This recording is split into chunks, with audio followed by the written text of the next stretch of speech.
rather bizarre lawsuit has come to light today as someone is getting into the ring against Valve and is suing them for running a quote illegal online gambling market. And what is that, I hear you ask? Well, Counter-Strike Global Offensive. Apparently so.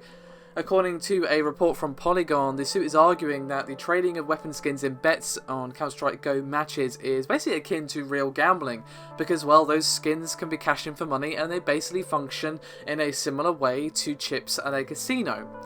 Now, this isn't something you can do directly through Steam, however, Valve's API does allow you to link your accounts to third-party websites where this sort of thing does happen.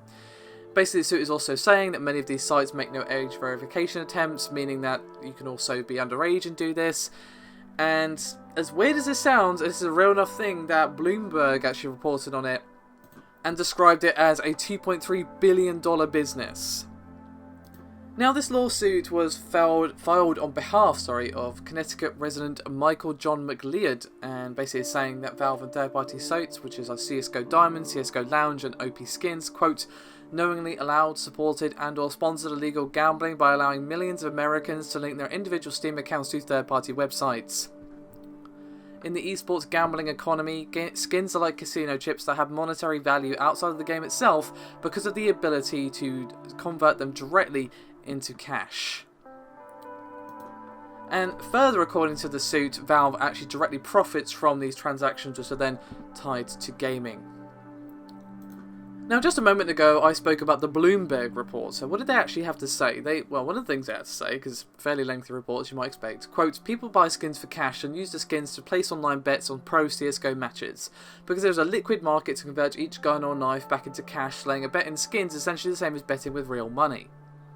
Now, what's further interesting is that the suit is actually seeking class action status, which is meaning this is actually serious, they're not messing around. And the suit goes on to say, quote, in sum, Valve owns the league, sells the casino chips, receives a piece of the casino's income stream through foreign websites in order to maintain the charade that Valve is not promoting and profiting from online gambling, like a modern-day Captain Renault from Casablanca. The most of people in the CSGO gambling economy are teenagers and under 21 and makes Valve's and the other defendants' actions even more unconscionable.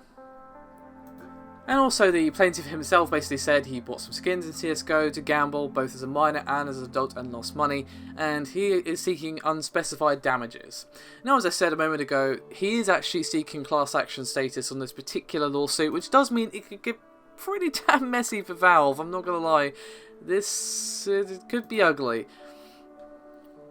Now, I have provided a link in the description below of the full complaint from McLeod and, of course, all their accusations against Valve in full legalese. So if you feel like you want to wade into those waters and have a go and, you know, find out all the nitty-gritty details, it is there for your perusal. Now, I'm just going to say it straight. I have not played CSGO. It's not really my type of game, so obviously I can't comment on that. But just from what I've been reading, it does sound like it is pretty much gambling.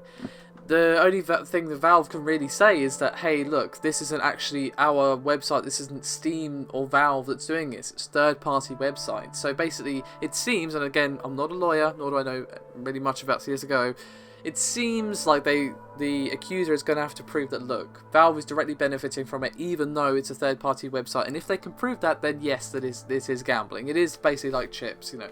Those chips, if you take them outside the casino, they're not worth anything, but they can be traded in for cash, which is essentially what is happening here from what's being said in the actual complaint of the lawsuit. So Valve could actually be in a bit of trouble here, so we're going to have to see how this one turns out.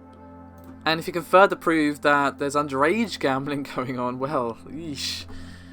This is probably going to be long and arduous and messy, as with most lawsuits, especially when they're against a titanic company like Valve, but we're going to have to see. This could be messy or it could not. We're just going to have to wait and see, unfortunately, but thank you very much for watching. I'll see you next time.